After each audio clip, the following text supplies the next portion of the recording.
Hello friends, very good morning. Welcome to the Hindu editorial analysis. Grand announcement చేస్తున్నాను ఇవాళ. UPSC optional prepare అవుతున్న వాళ్ళకి optional infinity మనం already ప్రతి individual optional course అనేది already అవైలబుల్గా ఉంది.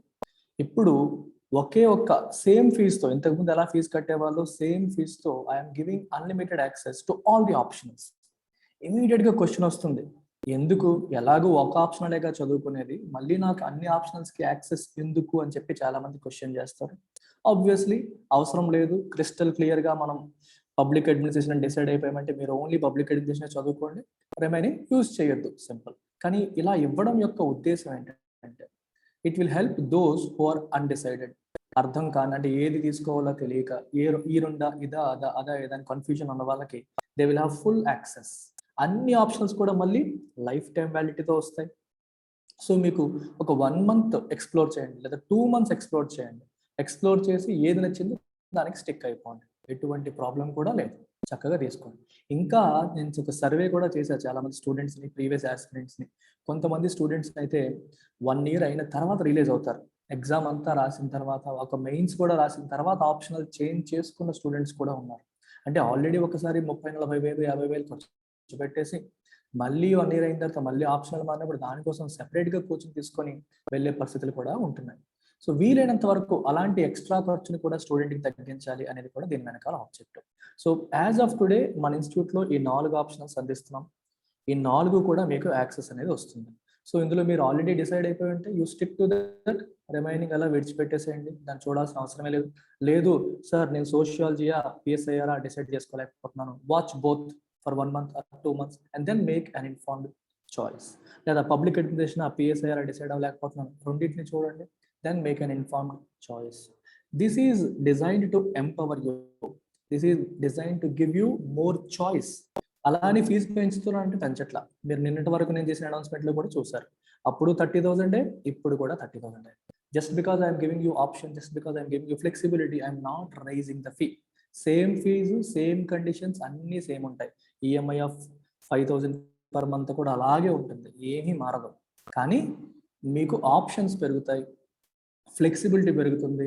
బ్యాక్ ఆఫ్ ద మైండ్, ఒకవేళ ఫ్యూచర్లో 1 year 2 years తర్వాత ఎప్పుడైనా మార్చుకోవాల్సి వచ్చినా సరే మన దగ్గర ఉన్న వాటిలో మీరు తీసుకోవాలి అనుకుంటే మీకు వేరే ఎక్కడికి వెళ్ళాల్సిన పని లేదు, రూపాయి ఎక్స్ట్రా పే చేయాల్సిన అవసరం కూడా లేదు. This is the beauty of this beautiful course called optional infinity. Again no one in AP and Telangana is offering this. నేను బైలింగ్వల్ క్లాసెస్ కాబట్టి I'm not referring to national institutes.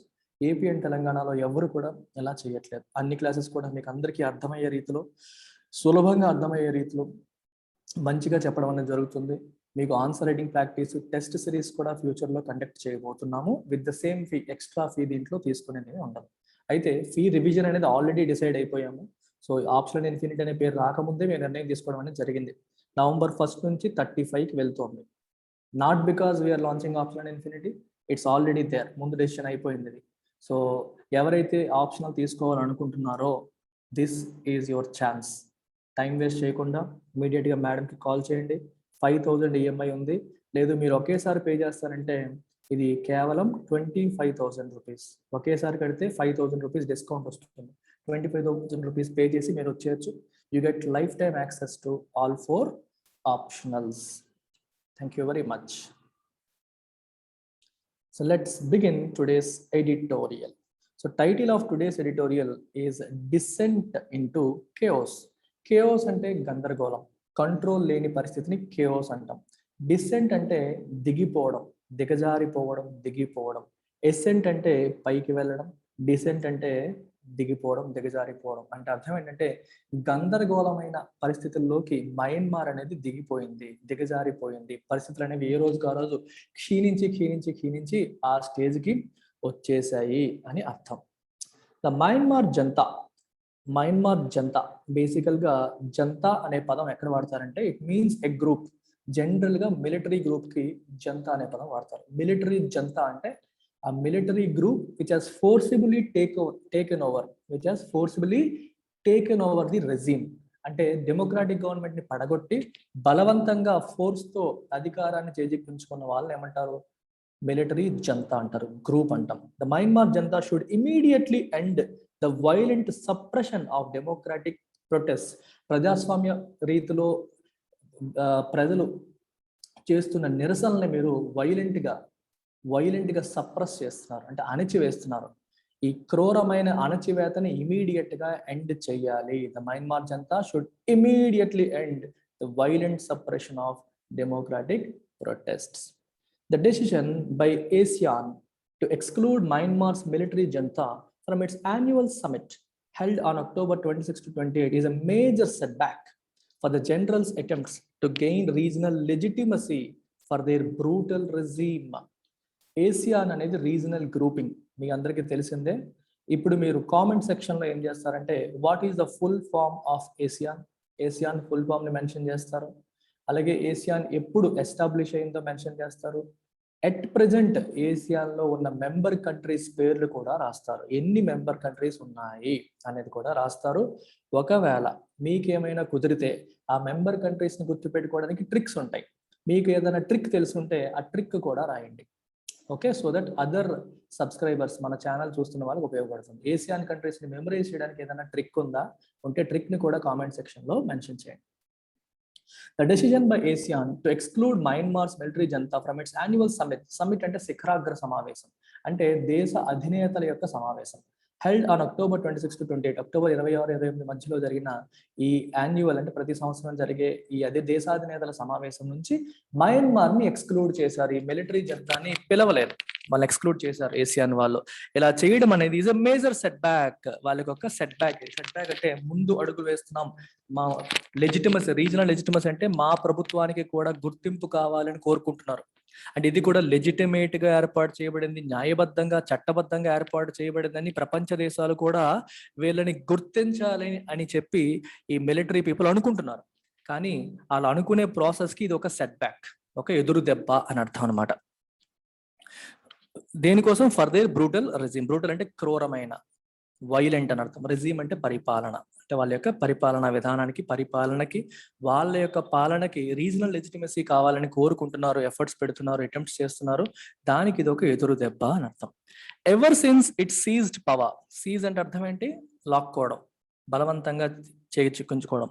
Power by toppling అంటే పడగొట్టడం. By toppling the democratic government of Aung San Suu Kyi in February, the junta has unleashed అంటే బయటికి తీసుకొచ్చింది. Unleash అంటే లోపల దాగి ఉన్న దాన్ని బయటికి తేవడాన్ని అన్లీష్ అంటాం. People say unleash the potential in you. నీ లోపల ఉన్న పొటెన్షియల్ ని బయటికి తీసుకురా, ఎంతకాలం దాస్తావు. అన్లీష్ అంటే బయటికి తేవడం. Has unleashed a reign of terror. Terror అంటే భయం. రీన్ అంటే ఒక పరిపాలన అనే సెన్స్ లో వస్తుంది మీకు. అండర్ హిజ్ రీన్, అతని పరిపాలనలో అంటాం కదా. సో అంటే terror, they unleashed reign of terror. అర్థమవుతుంది? Regime of terror, reign of terror అనే మీనింగ్ అనమాట మీకు వస్తుంది. అంటే ఈ భయంతో కూడిన పరిపాలన, జనాల్ని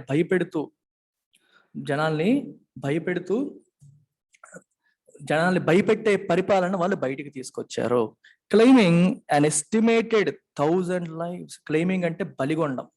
1000 మంది, అప్రాక్సిమేట్ గా 1000 మంది ప్రాణాలని బలిగొన్నారు. ఈ భయంతో కూడిన పరిపాలన బయటికి తీసుకొచ్చారు, భయపెట్టే పరిపాలన బయటికి తీసుకొచ్చారు, అంటే అణచివేసే పరిపాలన బయటికి తీసుకొచ్చారు. 1000 మంది ప్రాణాలను ఇప్పటి వరకు బలిగొండం అనేది జరిగింది. The Suu Kyi, who had been the state councillor for 5 years from 2015, heading the quasi-democratic government, has been in detention since the coup and is facing absurd charges such as illegally owning walkie-talkies.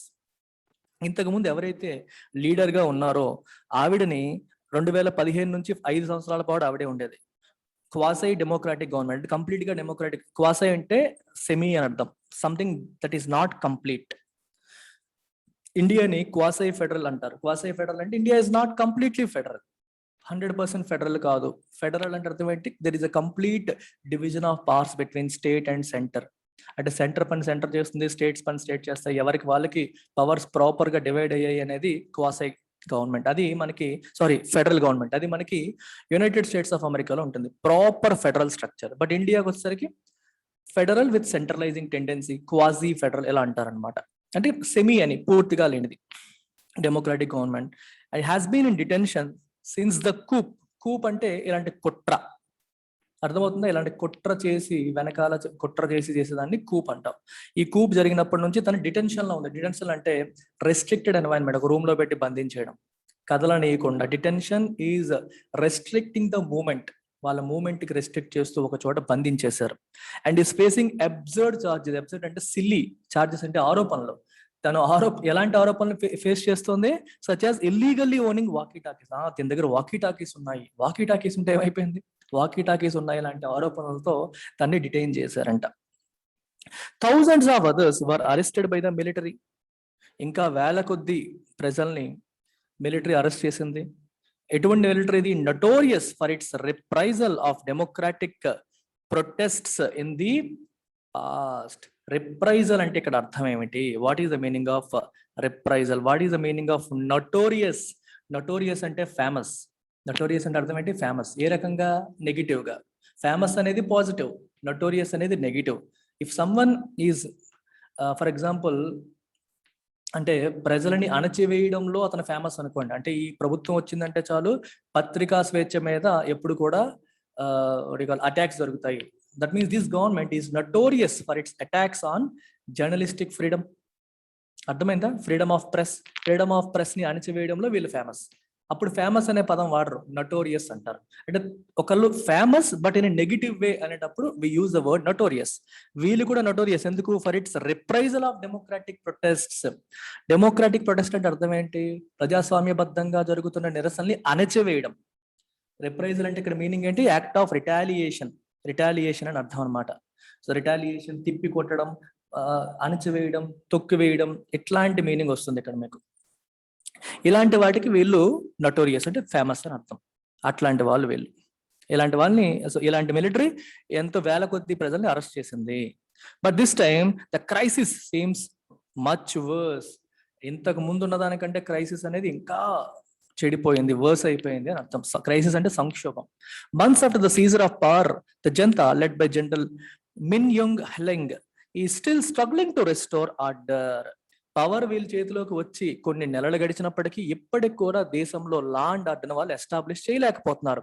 ఇప్పటికి కూడా నిరసనలు అనేవి అలాగే, మీరు ఎంత తొక్కుతున్నా ప్రజలు అంతగా లేస్తున్నారు కానీ they are not able to bring stability to the government. Stability తీసుకురాలేకపోతున్నారు, ఆర్డర్ ని తీసుకురాలేకపోతున్నారు.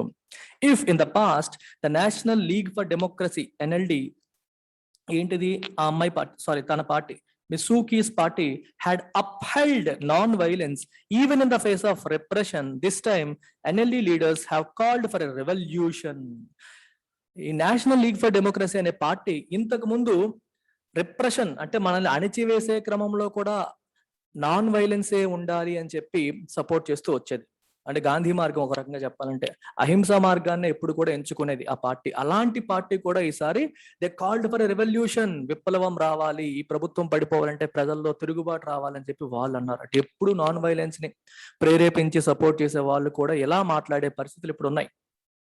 ద రెమినెంట్స్ అంటే ఎవరైతే మిగిలిపోయి ఉన్నారో ఆఫ్ ద ఓల్డ్ రిజీమ్, ఇంతకు ముందున్న ప్రభుత్వంలో ఎవరైతే ఇంకా అరెస్ట్ కాకుండా మిగిలి ఉన్నారో అలాంటి వాళ్ళు have formed a national unity government. వాళ్ళు నేషనల్ యూనిటీ గవర్నమెంట్ ని ఫార్మ్ చేశారంట. Which claims to be the true representative of Myanmar. ఇదే మయన్మార్ యొక్క ట్రూ రిప్రజెంటేటివ్. ఈ మిలిటరీ వాళ్ళు రన్ చేస్తున్న ఫోర్సబుల్ గవర్నమెంట్ కాదు.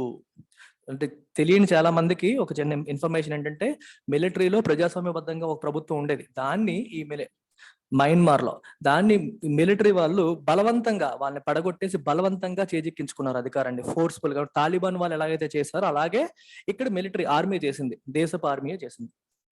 In cities protests slid into armed fighting between pro-democracy protesters and security personnel, while in the jungles anti-janta groups joined hands with rebels for military training. చూడండి, ప్రజల్లో cities లో నగరాల్లో ఏం జరుగుతుంది? Protest స్లిడ్ into armed fighting between pro democracy protesters, ప్రజాస్వామ్యం కావాలి అని చెప్పి నిరసన వ్యక్తపరుస్తున్న వాళ్ళకి మరియు సెక్యూరిటీ పర్సనల్ కి మధ్యలో ఆర్మ్డ్ ఫైటింగ్. మామూలు ఫైటింగ్ కాదు, ఇప్పుడు వీళ్ళు కూడా ఆయుధాలు పట్టుకొని రోడ్డు మీదకి వస్తున్నారు, కర్రలు కత్తులు పట్టుకొని రోడ్డు మీదకి వస్తున్నారు. సో వాళ్ళకి సెక్యూరిటీ పర్సనల్ కి మధ్యలో గొడవలు అవుతున్నాయి, ఫైటింగ్ అవుతుంది. స్లిడ్ ఇంటూ అంటే స్లైడ్ అయిపోయింది, స్లైడ్ యొక్క పాస్ట్ అండ్ స్లిడ్. ఈ నిరసనలన్నీ ఆ పరిస్థితికి దిగజారిపోయాయి. అలాగే జంగల్స్ లో, అడవుల్లో ఏం జరుగుతుందంటే యాంటీ జనతా గ్రూప్స్ అంటే మిలిటరీ జనతాకి వ్యతిరేకంగా గ్రూప్స్ ఫామ్ అయ్యాయి. ఈ groups they join hands with rebels, తిరుగుబాటుదారులతో చేతులు కలిపి మిలిటరీ ట్రైనింగ్ పొందుతున్నారు. అంటే వీళ్ళకి ఎలాగైనా పడగొట్టాలని చెప్పి, అంటే ఒక మిలిటరీకి మళ్ళీ ఎగ్నెస్ట్ ఇంకో మిలిటరీ ట్రైనింగ్ జరుగుతుంది, వాళ్ళని పడగొట్టాలి అని చెప్పి. The situation was so grave అంటే serious, so serious that the UN Special Envoy warned this month that Myanmar had descended into a civil war. ఒక రకంగా సివిల్ వార్ లోకి డిసెండ్ అయిపోయింది. డిసెండ్ అంటే దిగజారిపోయింది, పడిపోయింది, అంతర్యుద్ధం లాగా అయిపోయింది అని అర్థం అనమాట. సివిల్ వార్ అంటే అర్థం ఏంటి? War between citizens of the same country. ఇప్పుడు ఎలా అయిపోయింది? మయన్మార్ ఆర్మీ వాళ్ళు ఆ దేశ ప్రజలే, ప్రజలు ఆ దేశపు వాళ్ళే, పౌరులు కూడా, వాళ్ళకి మధ్యలో వార్ ఒక సివిల్ వార్ లాగా మారిపోయింది అని అంటాం. One of the regional groupings with some leverage అంటే ఇక్కడ ఇన్ఫ్లుయెన్స్ ఓవర్ ద జనతా, ఈ మిలిటరీ గ్రూప్ మీద కొంత ఇన్ఫ్లుయెన్స్ ఉన్న రీజనల్ గ్రూపింగ్స్ ఏంటి? ASEAN. In April general Min Aung Hlaing was invited to Jakarta for emergency talks with ASEAN members. ASEAN members emergency చర్చలకు ఆయన invite చేయడం జరిగింది. ది బ్లాక్ అంటే that grouping asked him to immediately end violence. Immediate గా మీరు హింసని ఆపండి. Start the reconciliation process. Reconciliation అంటే restoration of friendly relations. అంటే హింస అనేది పక్కన పెట్టి, ఏ పార్టీని అయితే మీరు పడగొట్టారో, ఏ ప్రజలకు మీరు వ్యతిరేకంగా ఫైట్ చేస్తున్నారో అదంతా ఆపి ఫ్రెండ్లీ రిలేషన్స్ ని మరిని రెస్టోర్ చేసే ప్రాసెస్ ని స్టార్ట్ చేయండి అని కూడా చెప్పడం జరిగింది. And allow a regional special envoy to meet with all stakeholders including miss Suu Kyi. మీరు ఏం చేస్తున్నారో చెక్ చేయడం కోసం ఒక రకంగా ఏసియాన్ గ్రూప్ కి సంబంధించిన ఎన్వాయ్ ఒక ప్రతినిధిని మీ దేశంలోనే ఉంచి అక్కడ ఉన్న అందరు స్టేక్ హోల్డర్స్, అంటే మీరు ఏ పార్టీని అయితే దింపారో వీళ్ళందరినీ కూడా కలిసే అవకాశం కూడా కల్పించండి. అప్పుడు ఏమవుతుందంటే వాళ్ళ పాయింట్ ఆఫ్ వ్యూ కూడా ఏసియాన్ ప్రతినిధికి తెలుస్తుంది, మీరు ఏం చేస్తున్నారో మాకు క్లారిటీ వస్తుందని చెప్పి చెప్పడం జరిగింది ఏప్రిల్లో. కానీ none of these request was met. ఏ ఒక్క రిక్వెస్ట్ ని కూడా ఈ మిలిటరీ వాళ్ళు ఒప్పుకోలా. Most recent reports suggest that the junta has been systematically torturing political prisoners. ఎవరైతే రాజకీయ నేతల్ని అరెస్ట్ చేసి జైల్లో పెట్టారో, ఈ రాజకీయ నేతలు ఎవరైతే ఉన్నారో, పొలిటికల్ బిజినెస్ అవుతారో, వాళ్ళందరినీ కూడా సిస్టమాటిక్ గా టార్చర్ చేస్తున్నారని కూడా న్యూస్ వస్తుంది. A special envoy was appointed as part of the ASEAN plan, but he was not allowed to meet Ms. Suu Kyi. తనని కలిసే అవకాశం కూడా ఇవ్వాల. స్పెషల్ ఎన్వాయ్ని అపాయింట్ చేశారు, ప్రతినిధిని అపాయింట్ చేశారు, కానీ అతన్ని వీళ్ళని కలిసే అవకాశం కూడా ఇవ్వలేదు. Regime violence, political crisis and strikes and counterattacks by protesters have all pushed Myanmar to the brink of collapse. ఇలాంటి వైలెన్స్ తో కూడిన రెజిమ్, ఈ రాజకీయ సంక్షోభాలు, స్ట్రైకులు, అటాక్స్, కౌంటర్ అటాక్స్, ఇవన్నీ మయన్మార్ ని to the brink of collapse అయ్యే స్టేజ్ కి తీసుకొచ్చేసాయి. అంటే కొలాప్స్ అయిపోవడం ఏంటి? వాళ్ళ ఎకనామిక్ ఆర్థిక వ్యవస్థ కూలిపోవడం, అలా అన్ని రకాలుగా సోషల్ గా, ఆర్థికంగా, పొలిటికల్ గా కూలిపోయే పరిస్థితికి తీసుకొచ్చేసాయి. According to the united nations ప్రకారం some 3 million people are in need of life saving assistance. 30 లక్షల మందికి లైఫ్ సేవింగ్ అసిస్టెన్స్ సహాయం అవసరం ఇప్పుడు అక్కడ. బికాస్ ఆఫ్ కాన్ఫ్లిక్ట్ వల్ల, ఫుడ్ ఇన్సెక్యూరిటీ వల్ల, సరైన ఫుడ్ కూడా అందించలేకపోతుంది ప్రభుత్వం, న్యాచురల్ డిజాస్టర్స్ ఒకవైపు, COVID-19 ఇంకోవైపు, ఇవన్నీ కూడా అతలాకుతలం చేస్తున్నాయి దేశాన్ని. అందుకని లైఫ్ సేవింగ్ అసిస్టెన్స్ చాలా మందికి, ఒక 30 లక్షల మందికి అవసరం. అన్ఫార్చునేట్లీ వీళ్ళది సమకూర్చలేకపోతున్నారు. ప్రపంచ దేశాలు కూడా వీళ్ళకి సపోర్ట్ చేసే పరిస్థితి లేదు, ఎందుకంటే వీళ్ళు ఎవరితోనూ ఎవరు చెప్పింది వినట్లేదు. Still the generals do not show any signs of compromise. వాళ్ళు ఎటువంటి కాంప్రమైజ్ యొక్క సైన్స్ ని చూపించట్లేదు. సైన్స్ అంటే సూచనలు, వీళ్ళు కాంప్రమైజ్ అవుతారు అనే సూచనలు ఏమీ కనిపించట్లేదు. And are not even ready to talk with NLD. ఆ పార్టీతో మాట్లాడడానికి కూడా సిద్ధంగా లేరు. నేషనల్ లీగ్ ఆఫ్ డెమోక్రసీతో మాట్లాడడానికి కూడా సిద్ధంగా లేరు. Violence might allow them to hold on to power for now. ఈ హింసాత్మక పరిస్థితి వల్ల ఇంకొన్నాళ్ళు పవర్ వాళ్ళ చేతిలో పెట్టుకునే అవకాశం వాళ్ళకి ఇస్తుంది. But that is not sustainable. అది కొన్నాళ్ళే, అది సస్టైన్ అవ్వదు. సస్టైనబుల్ అంటే something that is able to be maintained. You cannot maintain it. The ASEAN snub అంటే వాళ్ళని ఇగ్నోర్ చేయడం. ఏసియాన్ ఎవరిని ఇగ్నోర్ చేసింది? వీళ్ళనే.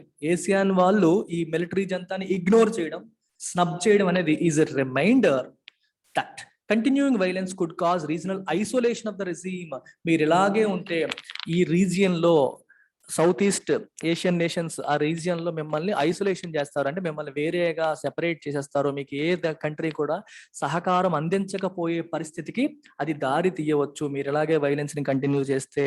ఇట్ ఈస్ ఎ రిమైండర్ అంటే సంథింగ్ దట్ రిమైండ్స్ యూ, మీకు గుర్తు చేసేది. మీరు ఇలాగే ఉంటే ఇలాగే మిమ్మల్ని సెపరేట్ చేస్తారు, మిమ్మల్ని ఎవరు పట్టించుకోరు అని చెప్పేది అనమాట. Which could worsen the crisis. అప్పుడు మీకు ప్రపంచ దేశాలు, చుట్టుపక్కల ఉన్న దేశాలు కూడా సహాయం చేయని పరిస్థితులు వస్తాయి. సంక్షోభం ఇంకా పెరిగిపోయే పరిస్థితికి అది దారి తీయవచ్చు. కుడ్ అంటే possibility, could indicates possibility. It could worsen the crisis. Crisis ఇంకా వర్సన్ అయ్యే అవకాశం ఉంది. The international community should continue to put pressure on the junta and urgently start a reconciliation process. International community immediate గా ఈ pressure ఏదైతే పెడుతుందో అది continue చేయాలి. And urgently start reconciliation process. Reconciliation అంటే restoration of normal friendly relations ని మళ్ళీ start అయ్యే పరిస్థితికి ఆ ప్రాసెస్ ని ఇమీడియట్ గా స్టార్ట్ చేయాలి, అర్జెంట్ గా స్టార్ట్ చేయాలి. చిన్న ఆర్టికల్, చాలా easy, nothing much to understand here. So anyway, let me use this opportunity to tell you that today and tomorrow, today it is already 30th, tomorrow is 31st. So UPSC fee పెరుగుతోంది. Those of you haven't joined, ఇవాళ రేపట్లో join అయితే 60,000 ఉంటుంది. 1st November నుంచి it is going to become 70,000. Whoever is planning, you can join today and you have this installment option of 5,000 per month. This is the phone number you should call. 789-389-9553. Take care. Bye.